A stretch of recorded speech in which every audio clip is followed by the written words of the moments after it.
Sir యాక్చువల్గా మీ గత ఇంటర్వ్యూలో కానీ ఈ ఇంటర్వ్యూలో కానీ మీ ఓవరాల్ సారాంశం ఏం చెప్తున్నారంటే గ్రామీణ పేద విద్యార్థులు అనే పదాన్ని మీరు ఎక్కువ వాడుతున్నారు. అవును సార్. సో వాళ్ళు గ్రామీణ పేద విద్యార్థుల దగ్గర డబ్బులు ఉన్నది, కోచింగ్ తీసుకోలేరు. అవును.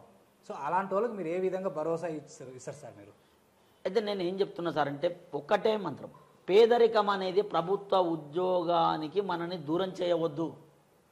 పేదవాడే ప్రభుత్వ ఉద్యోగానికి దగ్గర మిత్రుడు. ఎందుకు? ధనవంతులు ఉన్నారు, అయ్యా పలానా ఉద్యోగం చేయమంటే చేయరు.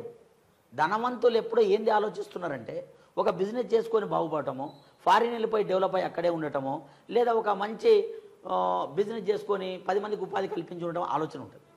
మరి నేను ముఖ్యంగా పట్టణ ప్రాంతం ఎందుకంటలేను, పట్టణ ప్రాంతాల్లో బిజినెస్ మెంటాలిటీ ఉన్న వాళ్ళు ఎక్కువ ఉంటారు. చదువు ఉంటుంది, అయినా వాళ్ళ ఆలోచన కొంచెం మార్పు ఉండటం మూలంగా వాళ్ళు బిజినెస్ లెవెల్లో వెళ్ళిపోతారు. కానీ గ్రామీణ ప్రాంత విద్యార్థులు ముఖ్యంగా వ్యవసాయ రంగం మీద ఆధారపడి ఉండటం, తల్లిదండ్రులు కూడా పేదవారు కావటం, ఉపాధి హామీ పథకాల వల్ల వాళ్ళు జీవనాన్ని కొనసాగించడం, ఇలాంటి కారణాల వల్ల ఏమవుతుందంటే మనం ఏం చేస్తాం, ఒక ₹1 కోటి పెట్టుబడి పెట్టో, కనీసం 10 లక్షలు పెట్టుబడి ఒక జాబ్ ఒక వ్యాపారం అంటే కాదు పేదవాడు. కానీ ఏంది, ఫస్ట్ ఒక భరోసా కావాలి మనిషికి, ఒక ధైర్యం కావాలి. ఒక వ్యక్తి నాకు రీసెంట్గా ఫోన్ చేశాడు, తెలంగాణ ప్రాంతం నుంచి, కరీంనగర్ నుంచి ఫోన్ చేశాడు.